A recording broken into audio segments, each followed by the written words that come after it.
What does it mean to forget, to truly forget? How does memory actually work? How does Lacuna operate with only 4 people on the fucking staff? And Joe, have we had this conversation already? I can't remember. I think this podcast just fully needs to become about us investigating businesses within movies and like how their business models are profitable. This upteenth time that I've seen this go around, I was like, how are they keeping their doors open? How are they even doing anything without Located in legal? the worst part of town above a subway, probably, Yeah, is the most groundbreaking technological advancement mankind has ever seen. yeah, I wanna look at their books. I wanna see, who they're paying off. Let's look at all those questions and more on today's episode where we discuss the cerebral mind fuck, 2004's Eternal Sunshine of the Spotless Mind. We are the Uncultured Cinematic Universe, the podcast where 2 friends show each other movies, shows, or anything else that we damn well please that we think the other one should see or experience. I'm Justin, your host, and with me in the Uncultured hot seat is Joe. Joe, what's up? We watched Eternal Sunshine this past week, and this was your first time. What did you think?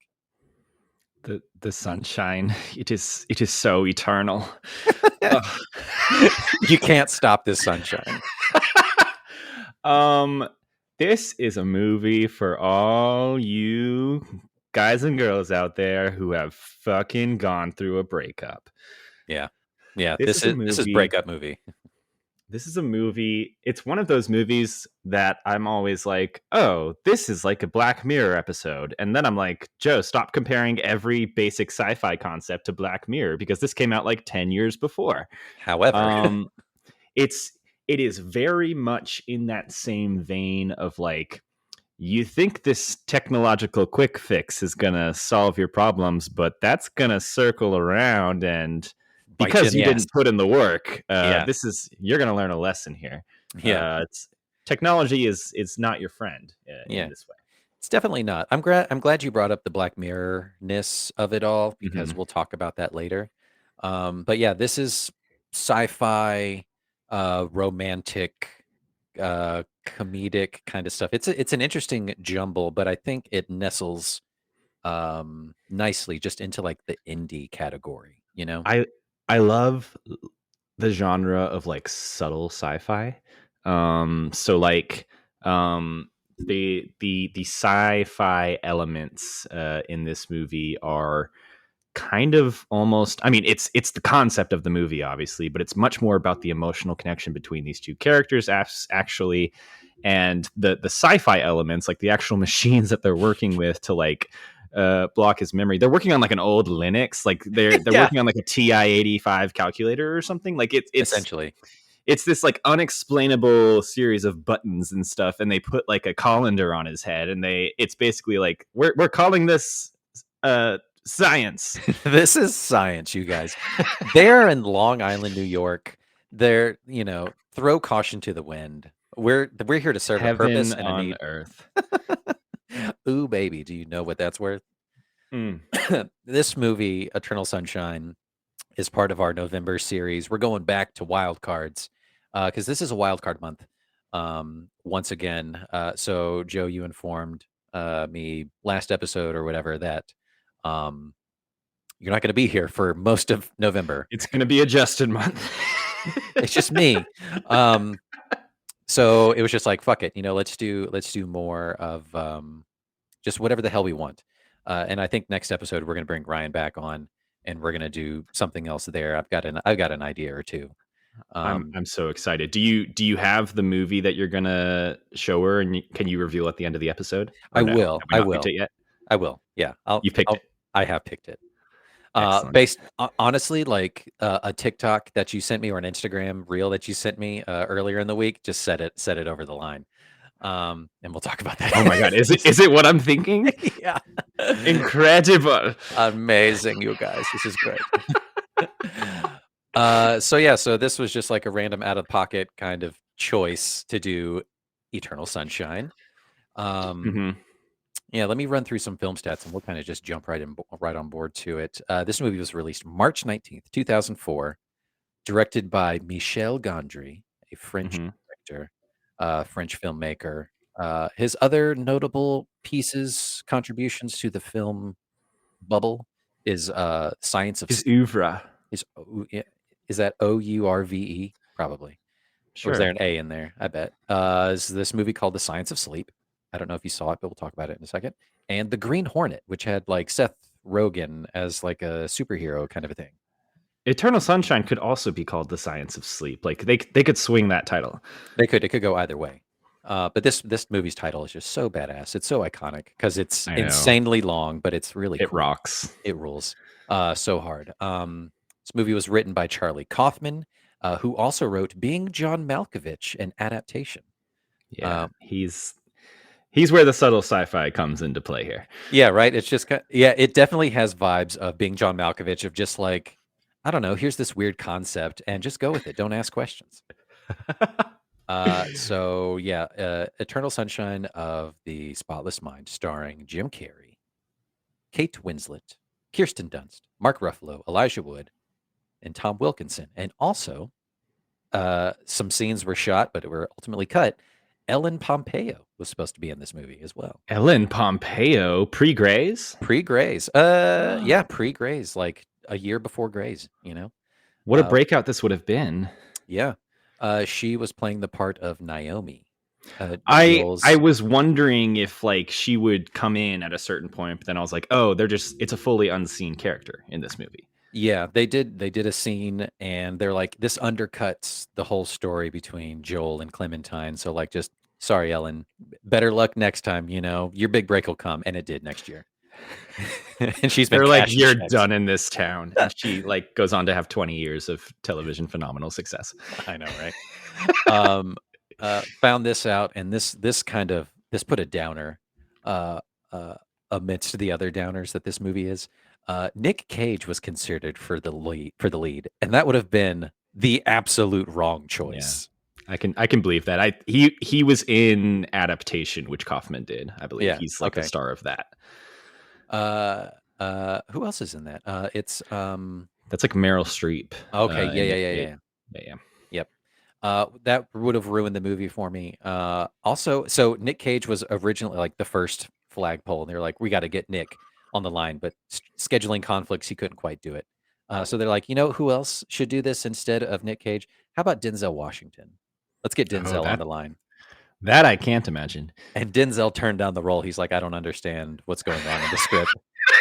I'm gone. I'm out of here. And then Jim Carrey reluctantly took on the role of a lifetime, I think. This is up there. This is up there in terms of just his performances for me. Let me say something about Jim Carrey, because obviously star of the movie along with Kate Winslet. Such like a important part of culture, particularly for our generation. I realized after watching this, like I have not actually seen many Jim Carrey movies. Like he's always like been around, but I haven't seen any of the Ace Ventura movies. I haven't seen any of the Dumb and Dumber movies. I've seen The Truman Show maybe once a long time ago in like pieces. So like I went into this thinking like, yeah, it's Jim Carrey. Like I've obviously know Jim Carrey. And then I was like, do I know Jim Carrey? Cause like my closest connection is like The Grinch probably. Right. Yeah. So you've never seen Liar Liar either? No. Joe, I'm just adding these to the list. Maybe it was just like Jim Carrey became a genre in and of himself that my parents were just like, it's too much. It's like, you got kids who can watch SpongeBob and kids who aren't allowed to watch SpongeBob, and I was definitely the latter. There's nothing hard. There's absolutely harmlessness. There's a manicness to it. Sure, and that's why you are so even keel and turned out just pristine. I'm the most stable person I know. Absolutely, yeah. Follow my lead. Yeah. That's amazing. I've added 3 movies to the list of things Joe's never seen. This is incredible. Yeah, I think this is an interesting role for him, and we'll circle back to Jim Carrey. We'll stick a pin in that. But budget of 20 million, box office of 74 million, Did Hell pretty yeah. good. Did pretty good. Um, so the title of the film, as demonstrated by Kirsten Dunst's Mary character, is a part, like a quote from a poem by Alexander Pope. Uh, Pope Alexander. Pope Alexander, the most famous pope of them all, some would say. Uh, I don't know how to pronounce it. Aloysia to Abelard. Uh, What language I is don't know. that? I don't know. Is it It was from German? 1717. I have no idea. They But didn't speak anything back then. yeah, but the how happy is the blameless Vestal's lot, the world forgetting by the world forgot, eternal sunshine of the spotless mind, each prayer accepted and each wish resigned. Amazing, super cool. What is it? What do we think it's actually saying there? Like it's essentially like ignorance is bliss. Like if you ain't thinking, you ain't crying, Right. basically. Yeah. So how happy is the blameless, right? The blameless Vestals, just the blameless person, the pure person.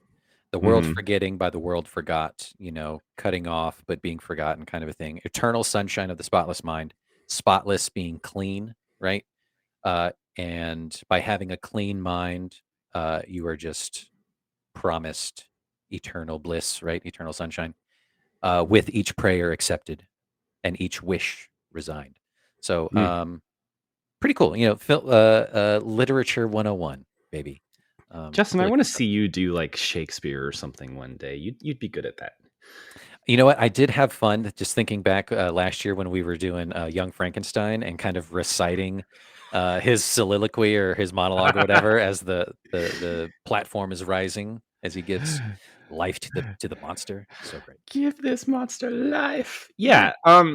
Eternal Sunshine of the Spotless Mind. Perfect title for this movie in particular. But I love that, the movie is essentially proving you you need the rain a little bit. Like the Yeah. sunshine is nice, but it's By you comparison. are not living fully if you go through a breakup in this case and you don't fully feel your feelings. It's a connection to Megan, our previous episode in Yeah. October. Like you have to go through these things. You can't just like be distracted, or you can't, in this case, get your memory wiped of all the bad feelings. You have to feel them Yeah. That's the to, shortcut. It's and they the easy become way. part of you. Yeah, you have to learn from it. Otherwise, as kind of demonstrated by the central character's relationship, you're doomed to repeat it forever and ever. Hmm, Um, really, really wonderful stuff, and I can't wait to dig into the meat and potatoes of this movie. So this movie won Best Original Screenplay at the 77th Academy Awards. Joe, I know you just nommed that up. makes Uh, sense. and also, Kate Winslet was nominated for Best Actress in that. Um, their nominations for the Golden Globes were Best Picture, Best Screenplay, Best Actor and Actress, both Jim Carrey and Kate Winslet. Did they give it drama or comedy? Musical or comedy. Weird. Okay. I mean, yeah, it's like a little silly at times. That's funny. Yeah. There's some funny parts, but I think that's more of a drama. But I think maybe the Jim Carrey It's a joke. low key Jim Carrey, but even that is like normal comedy for anyone else. So True. So maybe they're maybe it like, just oh, it's kind a of comedy. comes out in the wash there. Yeah, it's a comedy. Um, Yeah, so the idea for this film came from Michel Gondry and co-writer Pierre Bismuth. Bismuth had conceived of the idea of erasing certain people from other people's minds in response to a friend that was complaining to him about her ex-boyfriend. When asked if she would erase that boyfriend from her memory, she said, "Absolutely, yes, I would." Um, and Bismuth actually originally planned to conduct an art experiment involving sending random cards to people saying someone they knew had erased them from their memory. Like, what the fuck? which ends up being in the movie essentially. Like these people are sending out little paper cards that are like, "Hey, please don't talk to this person ever again. Thank They you." don't know who you are. Yeah. From this business you've never heard of. Like, they're just I want to see the Yelp reviews for Lenovo or whatever this business is called. Lenovo. It's Lacuna. Uh, Lacuna. Lacuna Matata is what the movie should be called. I'm sure it was passed around. I think Lacuna is like you can look at like Greek or Latin or something like that, and I think it means like void. which is pretty interesting. Okay, makes Right. sense. The absence of something, Lacuna. Super cool. So I think last episode, before we introduced what we were going to do next, I said that this movie to me feels like a spiritual brethren to Lost in Translation. I And was thinking that too. Yeah, it feels like we could do this as a little bit of a Valentine's Day episode. yeah, right. Because there is like that romance aspect to it, and it's anchored by a historically comedic lead. Hmm. With Lost in Translation, you have Bill Murray. With this, you have Jim Carrey doing very like different roles than what they typically do. And I think they're the better for it. I love um, more traditional comedians taking on more dramatic roles. Hmm. It's the typical like art school performance theater kind of thing of, you can't have the drama without the comedy kind of a thing. And I think it really pays off in dividends Uh-huh. for them. And This it's, movie, go ahead. I mean, it's these two people finding each other, or in some cases, refining each other, and kind of figuring out where they are alike and different, coming from vastly different worlds. Hmm. Yeah, and it's wonderful to kind of see it unfurl. This movie also feels like Garden State to me, Mm. in a sense of like seeking purpose, obvious mental illness present. um, Very aimless male protagonist. Yeah, and then the manic pixie dream girl, secondary lead, which we'll talk about later. Um, this movie kinda also to me feel did you ever see Her with Joaquin Yes. Phoenix? Yeah. Same Yes. kinda thing, like sci-fi adjacent, but it's more about love and relationships. That one's way more science fiction, but same Hmm. kinda thing, indie feel. Really interesting camera angles and use of art, there. Very Um handheld cameras. Very handheld, yeah. And did you ever see the other movie that this director did, The Science of Sleep, that we talked about at the top? No, tell me about it. So that movie's from 2006, and that stars Gael Garcia Bernal. Uh, Ah, yeah, he's a young whippersnapper in that movie, and he looks good in that movie. little tiny snack. Pick him up and chew on him. Also, Charlotte Gainsbourg is in it. It's a really interesting movie. It's about like dreams and like whimsy, and this guy is pining after this French girl, and he has like real tangible daydreams, and it feels kind of like that, where it's very handheldy, it's very sci-fi adjacent, it's very dreamy indie kind of thing. Super cool movie. We'll add it to the list for next year or something like that. It's really fun. But it also feels like that. But go figure, because it's also done by Michel Gondry as well. Yeah, I So, wanted to talk about like how the dream logic in this movie stacks up to other ones. Obviously, like I kept thinking about Inception mm, throughout this movie. Inception is very much more about like the actual mechanics of what we're doing here, and let's go to a deeper level and let's go back to this other level. yeah, Whereas this movie, again, we mentioned they have like there's like instruments at play here that they're hooking him up to kind of go into his brain, but then it becomes it's very much like just him, and it's more about yeah, like reliving his memories and not so yeah, much about dream logic. correct. Yeah, that's what I was going to bring up. Like Inception is more about dreams and ideas and dream interpretation, that kind of stuff, versus just like core memory stuff. And how do you revisit a memory? One thing that I Hmm. wish they kind of would have touched more on is just uh, like unreliable memory, that kind of thing. Like your own memory is essentially scrubbed and rewritten by yourself as time goes on. So, like Hmm. the original memory that you have of something that you did 20 years ago is probably vastly different just by sheer nature of how just the memory bank works in your brain. And there's again like subtle CGI in this movie that I really loved, and it especially in the dream sequences, the way that they portray things, kind of like breaking down, or him like remembering or forgetting things, or him being in certain areas where like he couldn't see certain things, and so Yeah, there's very nicely inserted. Computer generated moments that don't look awkward for being what, like, is this 2003, 2004? 2004. Mm. Yeah, and I think some of that can be explained away because it's kind of like in your brain, kind of like as a dream would be, kind of like when he's trying to confront Patrick in the bookstore and like he's trying to turn him around, but like you can't Yep. turn him around. It's just continue the back of his head. And Kind of that's terrifying, but like very cool. and you're like, okay, that is kind of how a dream would work if I'm trying to confront somebody, but I've never seen their face before. Or the other scene where he's like chasing her down the street and the cars are falling and he keeps Hmm. like chasing her down the street, but it keeps being like the mirrored reflection where Hmm. he's going and he's like, I just left that spot, but it's cyclical like a dream. It's very cool. I wanted to scream at him, just keep looking forward. You keep looking up, and then that's how they switch it on you. Like, just look forward at her. Yeah, like Um, what are you doing? You so idiot. frustrating.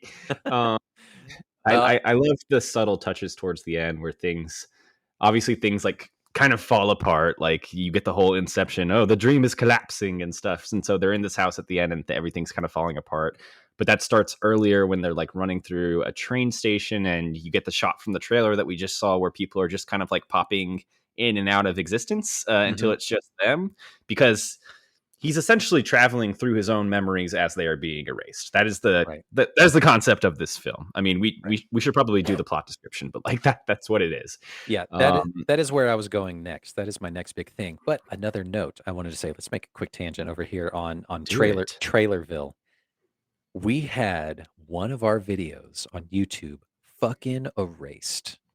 What? It got taken down. Oh, Not because a of visual. copyright stuff. I think so. Not the visual and the audio only of Uh our huh. Howl's Moving Castle episode got taken down. So we have Bitches. one strike against our account, which is pretty cool. It's pretty badass. We made it. Um, so with that said, moving forward, let's tread lightly, you know? But that's really on me. Moving forward, like we're not going to play like ripped versions of the trailers or whatever that's on YouTube or whatever. I'm just going to take clips or whatever and make something of my own trailer. That trailer we watched at the top, your boy did it. Aw, that was really nice. I was gonna say that like that felt like a very early 2000s trailer, kind of Mhm. fitting the vibe. I kind of wanted like a song from The Fray to start playing or something like that. How to save a life. Or just cut in Coco's "Remember Me," you know? Aw. Aw. But yeah, so original composition, original editing of video, that kinda stuff, that was me. So, moving forward, that's what we're gonna be doing. No more It's copyright issues here, my friends.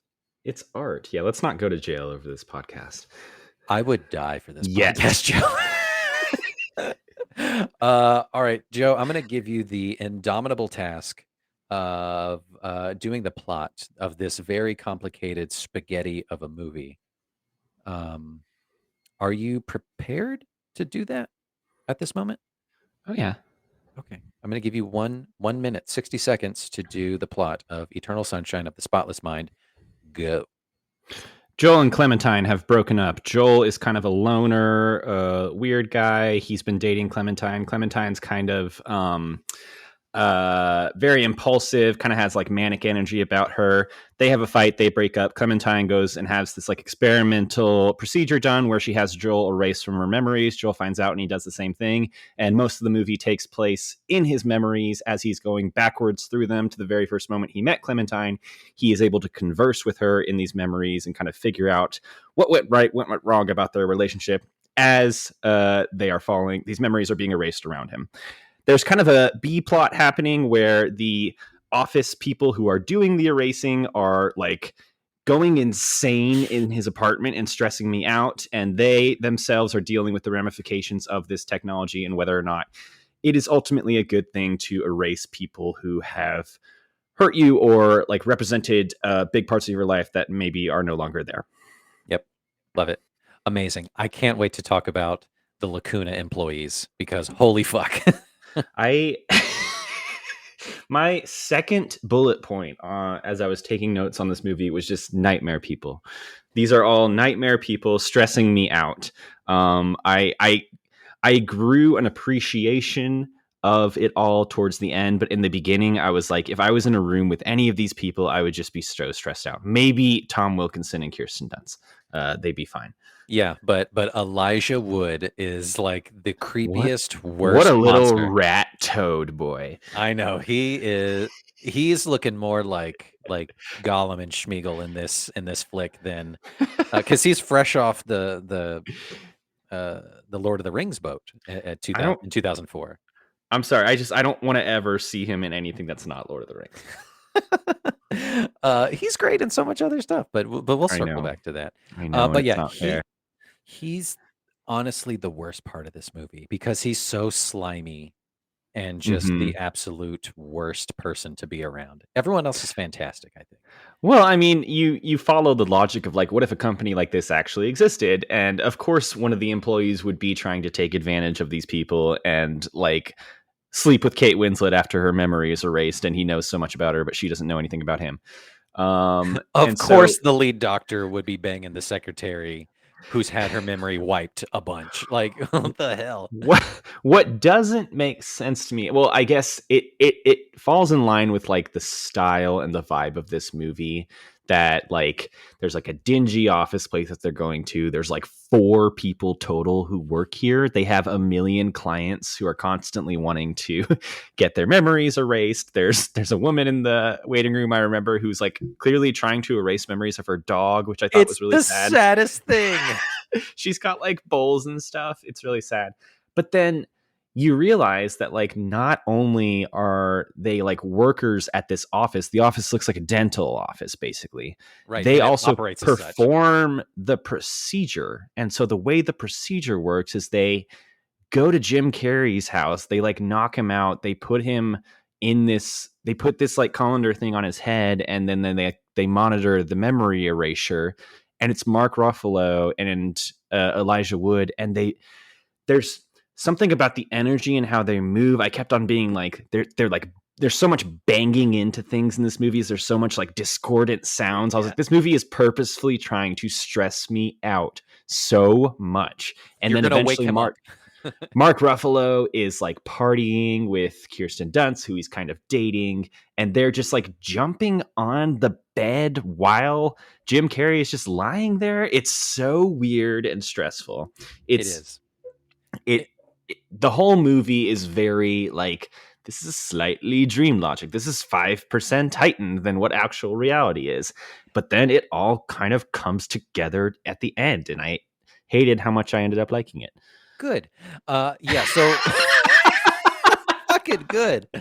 It is always a joy where we share movies with each other, and we're like, this was a delight. Um, so when you look at the employees of Lacuna Inc., I think it's an interesting, realistic view of like a small business of people like just fucking around. They're there to they're doing this very precise, harmful, long-term psyche damage Hmm. type of work to people, but they're like eating their food, they're going through their pantries, they're smoking and It's like, drinking on the job. They don't give a ugh. fuck. They're the worst. But also I think that there's some honesty and some truth in that. I think if there was like a small business like that that operated, of course people would be going through other people's shit. If you're in Yeah, their house, you know? I mean, we're jumping all around, but like that kind of little sub B plot of the employees of the company and what they're doing the entire night. This movie basically takes place over a night of memories, right? Yes. And so like Jim Carrey's asleep for most of it, and then what the employees are doing culminates in, oh, like we've lost Jim Carrey in his own mind. They have to call in and like wake up their boss, who's Tom Wilkinson. Tom Wilkinson comes, and he's like doing some computer wizardry to get Jim Carrey back. Kirsten Dunst clearly has like a crush on him. She's the receptionist of the office. She wants him to listen to her talk about like quotes and famous like sayings and stuff. That's where you get the eternal sunshine bit. She's so great in this. And then you get to the point where like she makes a pass at him. They're kind of kissing, and then he's like, oh God.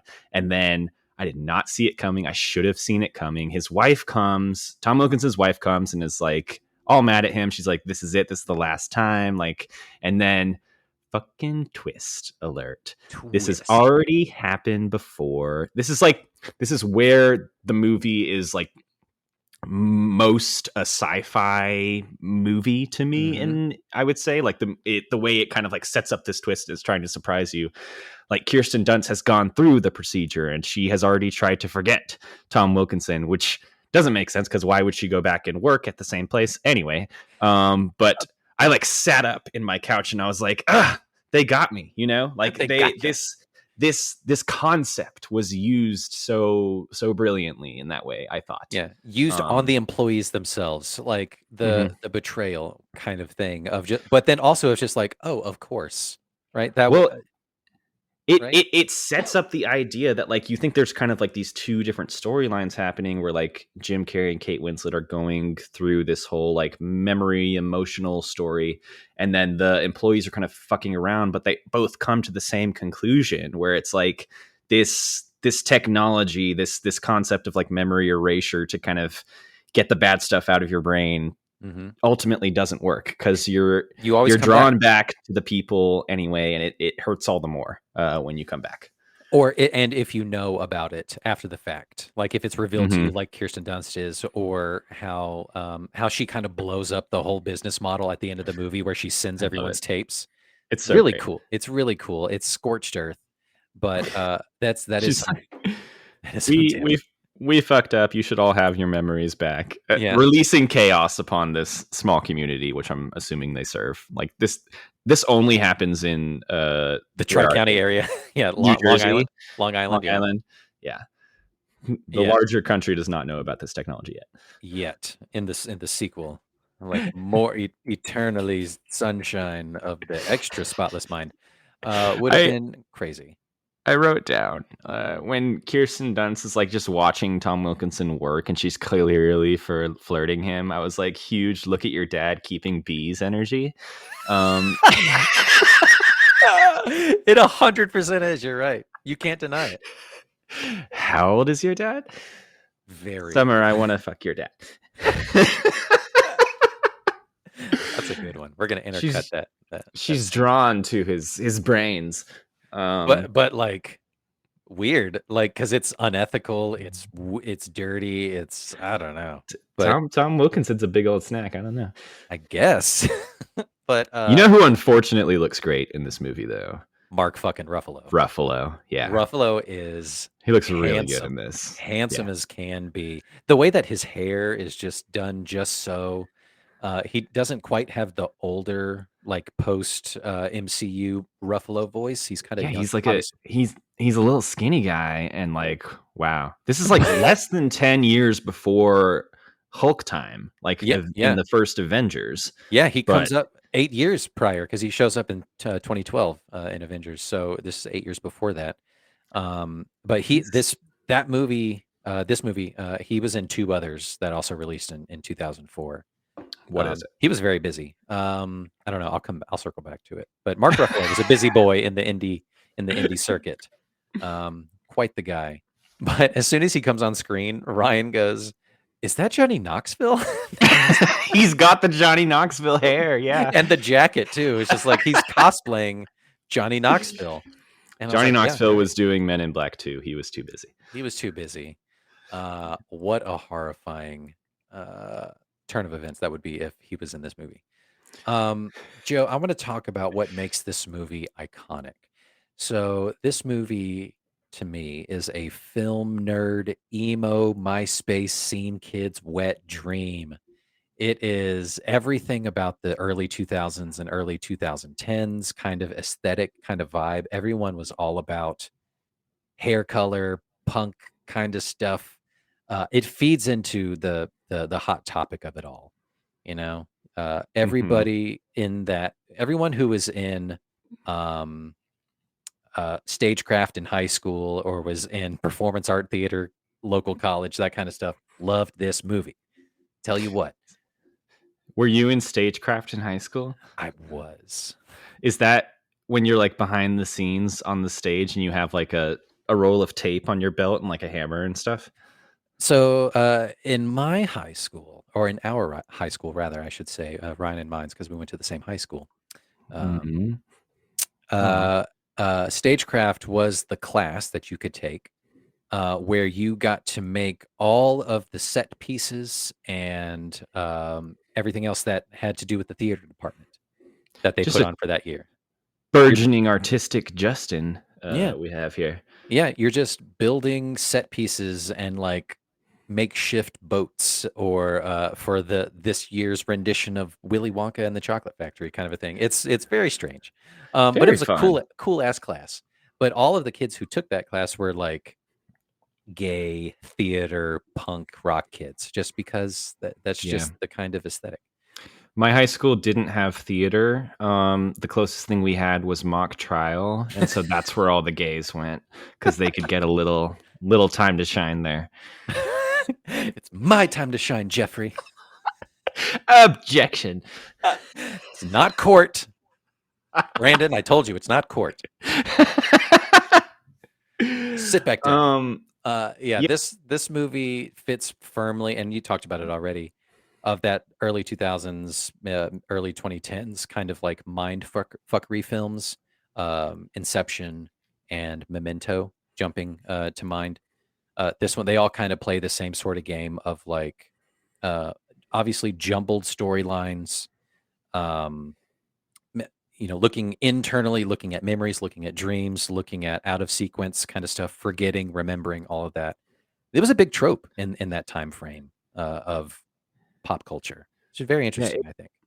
It's very much like an alternative to the rom-com. Like it is romantic and it has comedy, but it's also raising questions and like not answering certain things and not concluding certain things that a normal like generic romantic comedy would, right? Yeah. And so you're diving deeper into the way this relationship decays while also showing how maybe it's being rebuilt once they re-meet each other, Hmm. and it kind of ends on a bit of a question mark. Like I didn't get to that in my plot description, but like essentially the concept here is like they, for the bulk of the movie, he's kind of going through his own memories. He's talking to his brain version of Clementine, which is Kate Winslet's character, and trying to figure out like what happened here, like why did we fall apart, why did we get together, is it important that I remember you or forget you?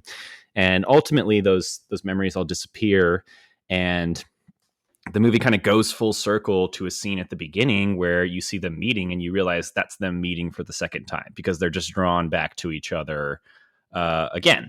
Hmm. And so it, in that second version of their relationship, they get the the Kirsten Dunst nuclear bomb of like Kirsten Dunst revealing that they both had this procedure done to them. Yeah. And so that obviously throws a wrench into everything. You think they're gonna kind of break up again, and then there's just this turning point moment where they realize like we should just try it, like one step at a time, like with the information that we have and where we are right now. Like they know that they want to be together Yeah. right now. And I love that ending scene so much mhm, because it perfectly encapsulates the whole thing of the movie. Like you said, they after the bombs dropped, they have all this information and they know what's going to happen to them. Um, it's like you're going to resent me, I'm going to get bored, I'm going to leave, and you're going to hate me, and all this kind of stuff. And there's just like, okay, yeah, whatever, let's do it again. Who cares? Because you can't deny that thing. And I think they kind of subconsciously realize that and recognize that like we can do this again and like erase each other, but like there's just something here that you can't ignore, right? and it's kind of a credit to like the commitment of the performances that, like, my last note that I wrote down as this movie was ending was like, this is a bit of a downer for me because I don't kind of don't want them to get back together. Like I don't think that they're very good for each other. I just think that they'll be repeating the same mistakes, and this movie shows like how kind of rotten and like really hurtful those mistakes can be and those moments can be. And then Mhm. as I was thinking about it more and more over the the past few days, I was like, this movie's about a breakup, and with a breakup, like no one really understands the ins and outs except for the two people Exactly. involved. And Yeah. so they they know what they need. They know what the other one is fulfilling for them, and Mhm. so that's what they're feeling. Maybe that all can't be displayed on screen. And so I, as a third party viewer, am like, no, they're toxic for each other, and Kate Winslet's too impulsive, and she's just going to do something crazy, and he's going to like shut off, Yeah. basically. But there's clearly so much of this relationship that wasn't even shown, Hmm. you know, Yeah. and it's an ultimate lesson in like you only the two people in the relationship really know what they're getting out of it. Right. Yeah. And I think that's really a really interesting insight on it, right? Because the subject matter of the movie is, of course, very heady and, like you said, sorrowful, a little dour at the end, Sourful. a little sourful, full of sour. But I think it is a great commentary and look at a real relationship, toxic or otherwise. Hmm. Um, and that's a great point of like we as the viewers can't pass judgment on it because they know what's better for them, even if they know it's bad, right? They're gonna do what they're gonna do, um, which is interesting to look at. Um, I love the ambiguous nature of like revisiting memories and moments. And like I said earlier, like I kind of wish they would have dove more into the is this how it actually happened or has too much time passed? Am I looking at this with rose colored glasses? That kind of stuff. I Um, I but loved. Oh, go ahead. Finish the thought. I was gonna say, like, I love kind of like the breaking the fourth wall in a sense of like this is my own memory and I'm interacting with it, Hmm. and I'm having a conversation with the doctor who I had earlier, a conversation I had earlier, but he's actually me speaking for it. Like, It's it's so cool.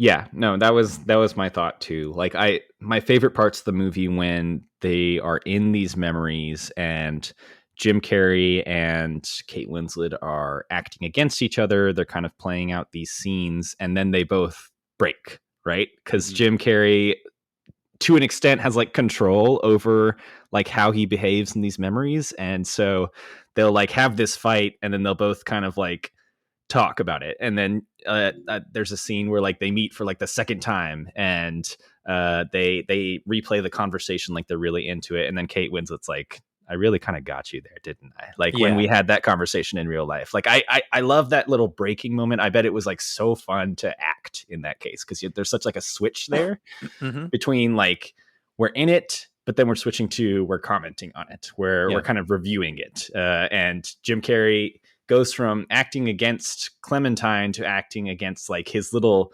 mind doppelganger version of Clementine, and she's not the real Clementine. She's like what he knows of Clementine. So Hmm. it's a trope that kind of comes up in a lot of these. You have like Marianne Cotillard and Inception and stuff, where it's like Hmm. I'm not the real person. I'm like what you envision Right. uh, of that real person, and I love it when they comment on that Hmm. and how like I'm not 100% Clementine. Like I couldn't be. You And need I'm reality you. here. Like I'm your Yeah. version of me. Like so, this isn't actually happening. This isn't very real. You're having a conversation with yourself, you crazy person.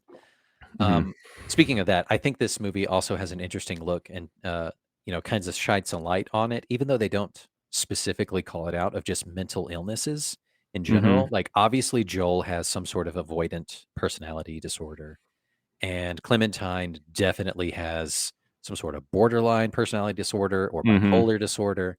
Um, with her manic kind of, uh, wishy-washy kind of attitudes and outbursts, and Joel's kind of closed upness. Like it's really interesting to see. I kind of wish It's they would have spoke more to it. it's like the most stressful part of the movie, the scene where they're just walking down the street and they're having a nice time in like a street fair, and all of a sudden she's like, I want to have a baby. And he's And then like, you can tell he's immediately going through a million thoughts in his mind and trying to figure out in that split second, okay, clearly there's an issue here. What can I say versus not to have her not explode? And of course he says the wrong the thing, and wrong fucking she thing. has like a shouting match in the middle of the crowd. Again, my nightmare. Nightmare. Um, Nightmare. Yeah. it's real, but it's also so stressful because it's so real. It is, and there's some of that, like, embarrassment, hot skin feeling of just like, "Oh my god, I've been there," or like, "Oh my god, I can't imagine what would happen if I were there." Hmm. Um, we talked about this, and I would love to circle back to it, how this movie and, like, Megan could easily be Black Mirror-ified, Hmm. right? But they essentially did that with this movie's concept in, I think it was like the second episode of season 1 of Black Mirror with the entire history of you. Was that the eye contact ones, like the Yeah, contact lenses? yeah. That was really good. 100%, but that takes, like, a way darker turn to it, but, same kinda thing of just, like, reliving your memories over and over, Hmm. and also retreading in your same mistakes over and over. And Um, that one, the clear moral is like you can't live in these memories. You have to go out and go forward. experience life. You can't be just like watching television in your eyes. You have Mhm, to interact with the real world around you because your mhm, body needs that on a subconscious level. Like yeah. this movie is all about people acting for their conscious needs and not really paying attention to like what their minds and bodies actually need to heal in these Yeah. cases. Either keep your mind on the like, your eye on the prize and move forward, or you'll get stuck in the memories, or you'll hyperfixate on one thing, and your spouse will do the worst thing you could ever imagine. And it's insane. That episode is so heartbreaking. I got to go Um, back and watch those early Black Mirrors. God Ugh, damn it, they're good. They're so good. incredible. Let's talk about the manic pixie dream girl trope, Joe. Um, This is one of them. This is one of them, although that term wasn't coined until, like, 2 or 3 years later, um, or actually 1 year later by film critic Nathan Rabin after seeing Kirsten Dunst in Elizabethtown. I didn't see Yeah, that. I did not see that. that's kind of the ultimate one. Yeah, She is a literal like specter in that only exists in this guy's life. right. Uh, So, like, Clementine kinda gives the vibes, but she wholly rejects it. She has a line where she says, like, "I'm not a concept. mhm. I'm not gonna save these guys' lives or change their life just because I'm, like, free-spirited or show them something that they've never experienced before. Like, that's not who I am. I'm just me." Which I think is really neat. But she still gives 100% vibes of Manic Pixie Dream Girl. Well, I think like that's kind of where like the initial issues I had with this movie are maybe its strengths in a way. Like the issue I had is like you get so many scenes of them fighting and her kind of blowing up and him like not really knowing what to do and saying the wrong things. And by the end of the movie, I'm like, that's just going to keep happening. There's nothing that really says to me that that won't keep happening, right? Right, Like they didn't right. go through any sort of crazy metamorphosis, but in a way, like that's more realistic and it Mhm. establishes her as someone that's like maybe a little harder to fix and she doesn't have all the answers to his problems. And so it's like you're saying, it goes against the manic pixie trope where she's just existing to kind of help him along his journey. Mhm.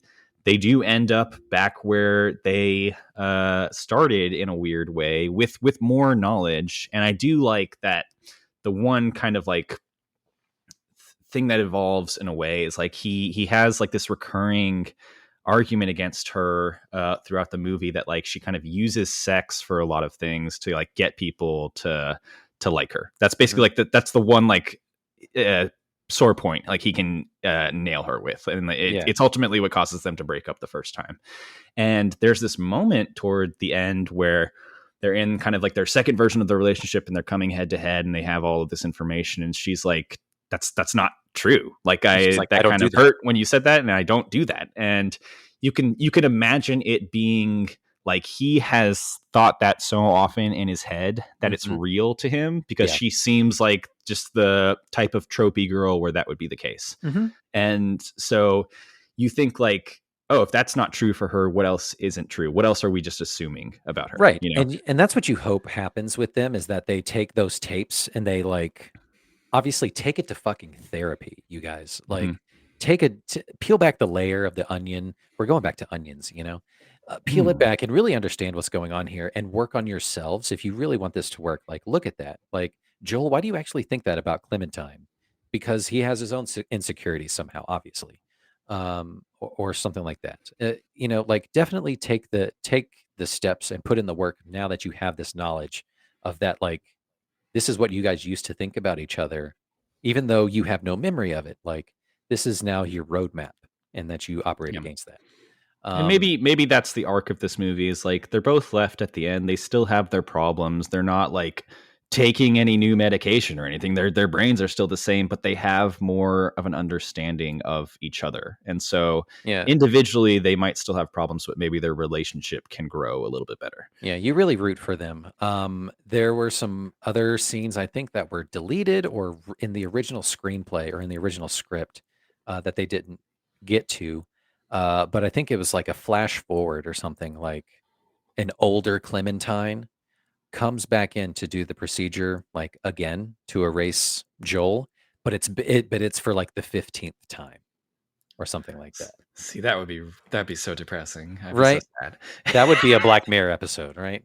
Also, like further Black Mirroring, and this is just a super downer, and I'll only touch and go on it.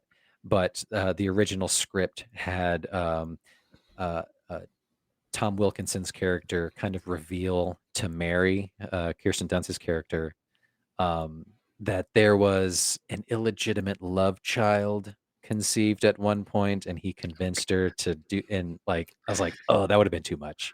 Yeah, we don't need that in this little like B plot. I don't know. This movie's still kind of like jaunty and upbeat. Like, let's cut that. So that was a good choice, Michel Gondry. Well done. Mm-hmm. Couple other notable MPDGs, I'm calling it, Manic Pixie Dream Girls. Um, Natalie Portman as Sam from 2004's Garden State, 100%. Clearly, yeah. Jennifer Lawrence as Tiffany from 2014 Silver Linings Playbook. Okay. And Zoe Deschanel's title character Summer from 500 Days of Summer. That's a big one. Yep. I would also throw in Ramona Flowers, Scott Pilgrim, Yeah. which there's obvious like hair dye parallels here, but she Mm. very literally just kind of skates in and changes his life and then skates out. Mhm. She exists for Scott Pilgrim, but obviously there's kind of a they're commenting on the tropiness there as well, which is Right. nice. Very tongue in cheek. That movie is great. Let's touch real quick on Jim Carrey and Kate Winslet. We've already kind of talked about Jim Carrey. You're not super familiar with a lot of his work, but I am. Um, all the movies that you listed, I grew up with those. So I knew Jim Carrey as this comedic leading man. Like you said, from Ace Ventura, Dumb and Dumber, Liar Liar, The Grinch, all this kind of stuff. He's this powerhouse comedic actor. But Mhm. I like this role so much for him. He playing like this sad, approachable schlub kind of a character is really neat and subdued for him, and that's really attracting because he is such a physical kind of performer. Having him just be a dude is really fun to watch and interact with and play with, I bet. Um, he's done some other serious roles. He did like this one called like the Number 23 that was Mhm. bad. That is not a good movie, but it's still interesting to see him kind of take those kinds of roles. Yeah, I think this and like the Truman Show are kind of known as his more low key roles. I think that like the Man on the Moon movie that he Mm. did. I think a low energy Jim Carrey like this is always like 5 steps away from being a serial killer, but it makes it all the better where this movie is kind of tender in how he evolves in a way. He's so awkward and weird at the beginning, and then as he enters this relationship with Clementine and as he goes through these memories, he really opens up. He takes control. He shows his emotions in a more not normal way, but more like expressive way. And I Yeah. think there's kind of like a sweetness there with Mhm. how he where they end up in terms of like him uh getting to the last memory as it's being erased. And there's a whole sequence where they're in this house where they first met because we're doing the memories backwards. And so the last one is when they first met, and it's literally just like all crumbling around them. And again, it's that kind of like fourth wall break moment where they're going through the memory and he's like, okay, well, it's about to end. And then Kate Winslet kind of breaks and she's like, what if you kind of just stayed? And he has to go through this whole level of like acceptance. Yeah. And you can really see the growth there between someone who's like not really wanting to interact or know how to interact with people at the beginning of the film towards someone now who has gone through a full relationship and has experience there and has a level of caring for this person, but also knows it's important to forget about her for now. Mhm.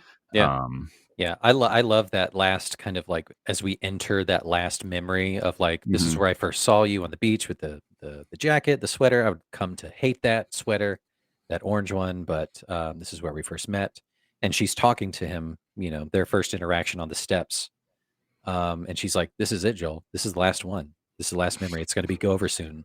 Like, and he's like, "I know. I'm gonna enjoy it." And I think it's so great. I just love it so much. It's I so melancholy and sad, but it's just like, what else can you do? You know? I have two notes here.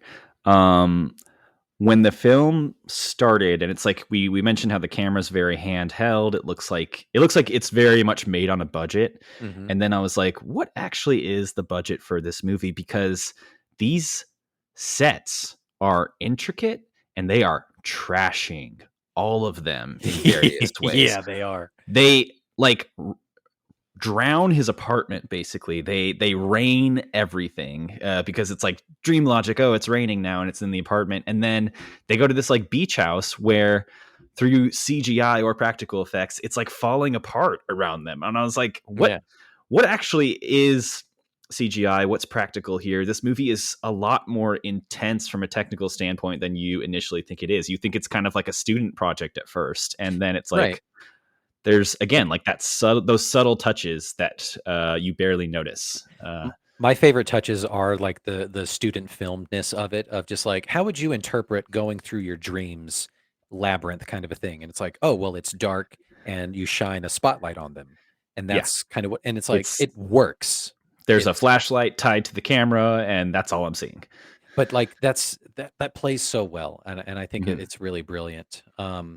Jim Carrey's character in this, Joel, reminds me a little bit of, like, early season 1, 2, and 3 Jim Halpert, John Okay, Krasinski from The Office, of just kind of, like, tall, little like, little swoopy hair, aimless. little aimless, kinda shy, kinda quippy, that kinda stuff, and I think it's just really relatable, it's really fun. Um, Kate Winslet is a goddamn amazing triumph in this. She carries the movie to me. She is when you think of this movie first, you think of her hair and the color and the silly madness stuff that she brings to it. She is admittedly, at the beginning when you first meet the characters, you think Joel is kind of like this shy seashell type of a human, kind of like tense and all that. But Kate Winslet is so abrasive and just like, she's She's coming off just too strong. she's a difficult person.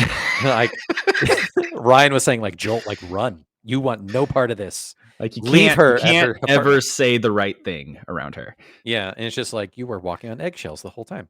A little too manic at first, but I think she becomes, through his memories, more rounded by the end, um, and just really empathetic characters, both of them at the end, of just like, these are just real people going with real problems, living in the real world, you know? Yeah, and that was going to be like my second note. I think the strength of this movie comes in obviously the screenplay. And I wanted to point out like this is the third movie we've covered that won the screenplay Oscar.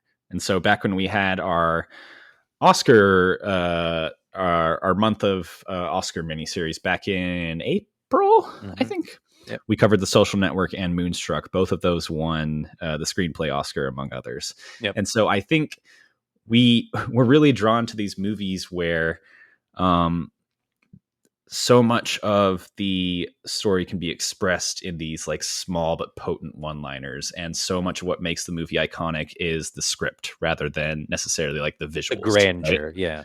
Yeah, Yeah, that's what I think of when I think of this movie, is the back and forths, some of the visual aspects of it, but it really is just the relationship. I wanna touch on this one quick thing. We'll go through the iconic lines and scenes, and then we'll get into the end games. This movie has a really interesting tie to one of my most favorite bands ever, called, Circa Survive, the band called Circa Survive. Their album from 2005, Juturna, as a whole is inspired by the film. Um, it's rumored that, like, you can sync up the movie and the album and it kinda plays together, but, certain songs from that album, song titles, "Oh Hello" and "Fear and Faith," and the last track is called "Meet Me in Montauk," all have references to the lines, throughout the film, and it's really cool. And there's a song on there called "Wish Resign," which of course references the Pope Alexander poem, which is super cool. I think Um, you can see this movie syncing up with an album in a way. There's high points, there's low points, and they're all about like 3 to 5 minutes long, you there's know. like And so ethereal bits. Yeah, we go through the whole movie as we're listening to songs. absolutely. A couple iconic scenes and stuff that I love so much. We've touched on most, if not all, of these. Navigating his thoughts with the spotlight effect, the cars falling from the sky, the reverse of the street as he's trying to chase her. The final beach house scene with the house crumbling is great. I love the baby Joel scene where he's hiding under the table. The forced perspective of him being a child and her being his babysitter is really a neat thing to look at. Um, some quotes that I love so much. Constantly talking isn't necessarily communicating. And then that leads to Mm. another big fight. Amazing. Mary says adults are like this mess of sadness and phobias. And like more truth has never been said by a person on celluloid. Um, and then this one of the last lines that he's listening to the tape at the very end, um, before they have the hallway scene, what a loss to spend that much time with someone only to find out she's a stranger. And it's just, Mm. it hurts. But damn it, this movie is amazing. Yeah, I talked about like the part that really got me was with the Tom Wilkinson and Kirsten Dunst moment where the wife finds out they're kissing, and she right before she drives off, she's like, "Oh, just tell her," and then she turns to Kirsten Dunst, and it's so simple. She basically says like, "You can have him, you did," and Yeah. then you drive Oh, off, and then it took me a second to realize like what that what does actually that mean? meant, and then I was like, ah.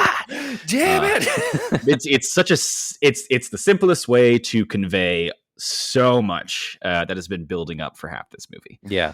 Yeah, Uh, the screenplay and the writers on this movie just did a masterful job. Final thoughts, Joe, of this head trip of a movie. What did you think going into it, and what did you take away from it?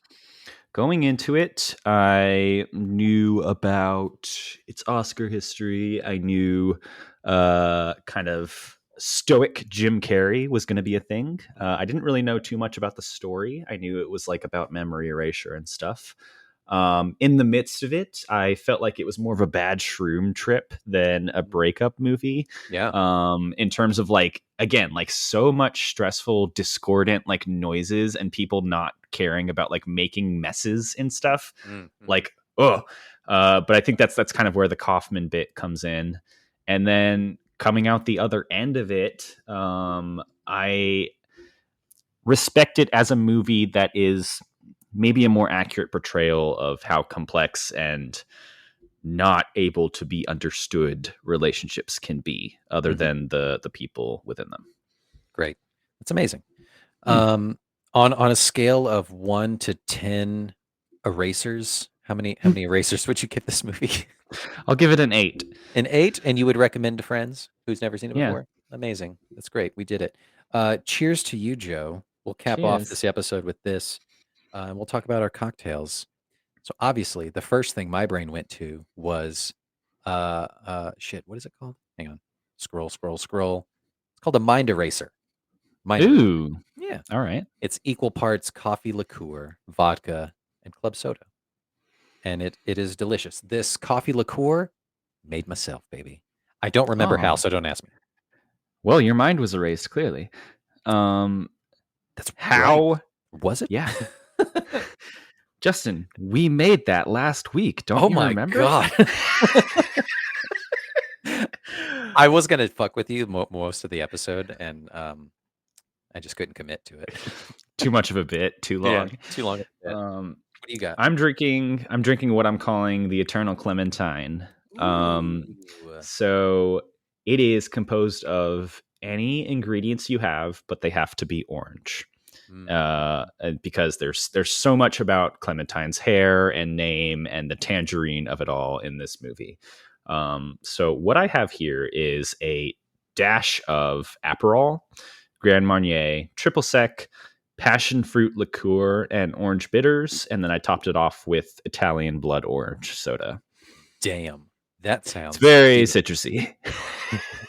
No scurvy in the Murphy house tonight. That's amazing.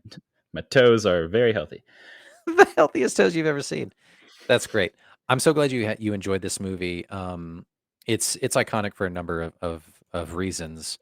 But it sits firmly in the indie art house film sweetheart circle. It is, I think it's one of Jim Carrey's greatest roles.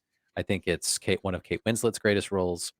And this movie's just, it's an interesting commentary on heartbreak, memory, and trying to attain perfection by like erasing the spots.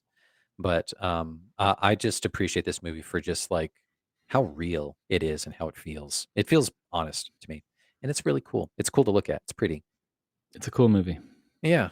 All right. So I am taking us into endgame territory, Joe. This game we're gonna play, I'm calling Emo or No. It's a simple game, Joe. I'm going to read you a line or two, and I want you to tell me if these are lyrics to a popular emo punk song or not. A simple emo or no. It's a yes or no, essentially. All right. So I'll say emo or no. That's right. That's what you got to do. But here's the intro video, and I've seen this trend on TikTok a couple times. Are you familiar with the genre Midwest emo? No. Midwest emo, you're gonna get a taste for it here, but it's like melodical, kind of interesting guitar work, interesting guitar tunings, and a lot of them have like bits of dialogue from like a show or a movie or something at the beginning in the intro of the song before the song kicks in, and Okay. it's about like how your mom did you wrong or whatever. But it's a trend. Like I've seen people take scenes from like The Office or something like that, and people are just playing guitar over it. So I made one of those, and we're going to post this to TikTok, and we're going to see if we can't get this to go viral. Would the Fray be considered emo? No. I'm not going to do very well at this game. No. We'll get there. But here we go. We're going to play emo or no. Wants to spend that much time with someone only to find out that she's a stranger.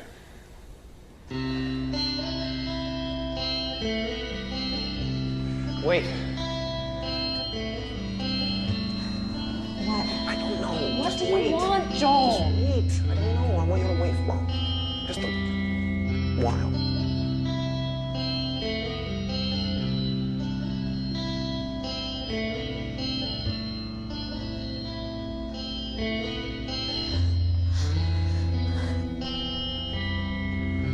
Okay.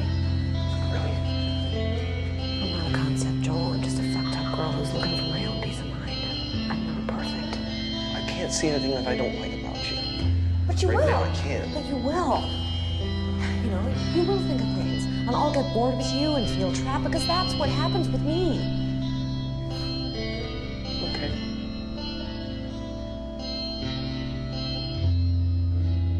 Okay.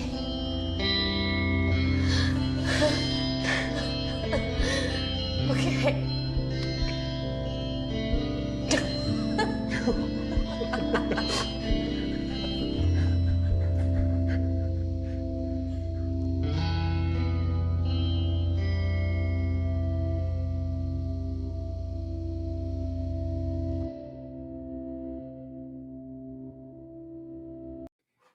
If I had long hair, I would swoop it back. Justin, you're so talented. Thank you. I have a praise thing. So like, thank you. Oh. All right. All right. Question number one. I'm going to read you. We'll talk off mic. We'll take that offline. Emo or no? It's simple yes or no. I'm going to read you a line of lyrics, and you just tell me if this was an actual real emo song or no. Okay. Question one. Fact is, growing up ain't pretty forevermore.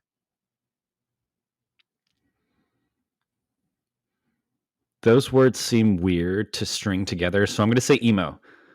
It's not. It's God damn it. Chat GPT, baby. You did Chat GPT? The ones that aren't are Chat GPT. I'll take a screenshot of the prompt. Question 2. The truth is, you could slit my throat, and with my one last gasping breath, I'd apologize for bleeding on your shirt. I'm gonna say emo. I don't think ChatGPT is allowed to recommend violent stuff like that. I think you're right. That is emo. That is the song "You're So Last Summer" by Taking Back Sunday. Hell yeah. Question 3. He tastes like you, only sweeter. That's got to have appeared in at least one song. Emo. That is emo. That is "Thanks for the Memories" by Fall Out Boy, which is actually I know that. Which is actually a line from the movie Closer, bitterly confessed by Julia Roberts to Jude Law. It's such a fuck. Oh no, not to Jude Law. Sorry, to Clive Owen. Clive Owen. Yeah. So it's, emo. It's about Jude Law. Jude Law tastes sweeter than Clive Owen. Fact. Question 4. In the shadows of my heart, where the broken records play, I'm a masterpiece of scars. That's not emo. That's not emo. That's bullshit. That's a robot. That's too try hard. Well done. Question 5. A kaleidoscope of love's imperfections. That's not emo. That's not emo, Joe. Well done. You got a taste for it. You got a taste for it. Number 6. And I am finally seeing why I was the one worth leaving. That's pretty emo. It's quite emo. Yes, that is The District Sleeps Alone Tonight by the Postal Service. Okay. Question 7. I'm the lead in a tragedy, painting heartbreak in shades of gray. No. That's not emo. You're right. Question 8. I already forgot how I used to feel about you. No. That is emo. God damn it. I already mentioned this earlier. That is the song Meet Me in Montauk by Circa Survive about this movie. Number 9. Number 9, Joe. I need you so much closer. Was that also from the movie Closer? That's where they say the title of the movie.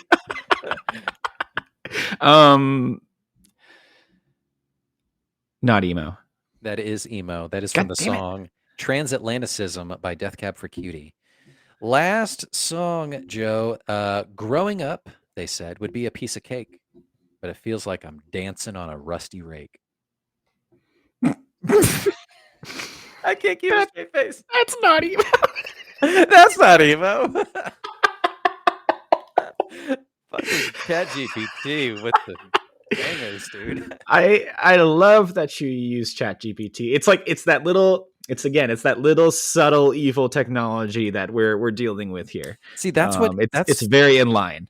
That's what AI should be used for, not for like taking jobs or anything. It's just for doing stupid shit like this. It's podcast quizzes. Joe, I didn't keep score, but I think you did okay. You did pretty good. I got a good run.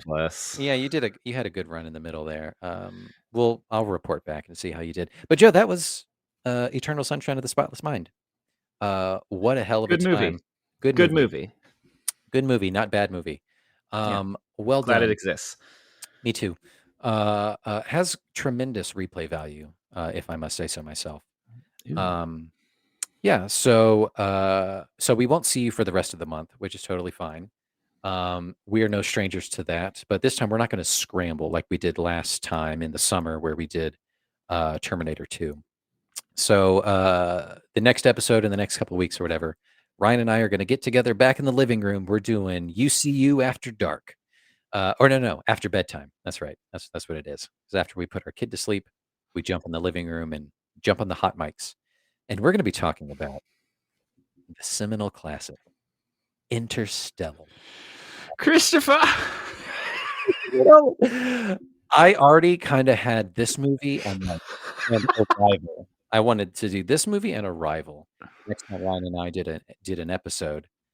But then you sent me that TikTok of how Hans Zimmer came up with the amazing thematic score piece to Interstellar, and it just is a fucking riot. It's a sign from the universe. We're doing that episode. That's what we're doing. So thanks, Joe. Half of the episode needs to be talking about the score. I'm sorry. I am so excited. I love Interstellar. I looked up like earlier this week, like how to play just like the basic part of it, and it's super simple. It's really cool. It's like So it'll, it's like dun, dun, dun, dun, yeah, it's like dun, dun, it's like dun, 5 dun. notes and 3 chords. Like, what do you want from it? Like, it's deceivingly simple, but it's amazing. So I can't wait to talk about that one. We'll have to do another call-in piece where you send us a video and you I can think I give can us manage that. give us your 2 cents on Interstellar. I know you love that movie so much. I kind of feel bad that you won't be there to talk about it, but that's why you get to do your video I'll input. try and find a farm that I can set fire to, and I'll film in front of that. Murph. Or do it in like a chair with the camera fixed on you and just cry uncontrollably at us. Excellent. I'm going to age 30 years over the course of the video. But it was only 20 minutes long. That was Eternal Sunshine of the Spotless Mind here on the Uncultured Cinematic Universe. Thanks for joining us. Be sure to catch us wherever you get your pods casted at. Check us out on YouTube, where we have one strike. We're bad boys now. Kind of badass. It's pretty badass. It's like we ride a motorcycle. We're in the back corner at recess. We're kind of like passing around a single cigarette. It's the one cigarette that's like been in so many mouths. Ew. Ew, gross. But yeah, we're super cool. Check us out there on YouTube. Also at UCU Podcast on Instagram. And we're on TikTok too, at UCU Podcast as well. Or Uncultured Pod. I can't remember. Just check us out. Check us out wherever you can. Just do the search, Uncultured Cinematic Universe. Catch us later. Have a good day. See y'all. Bye.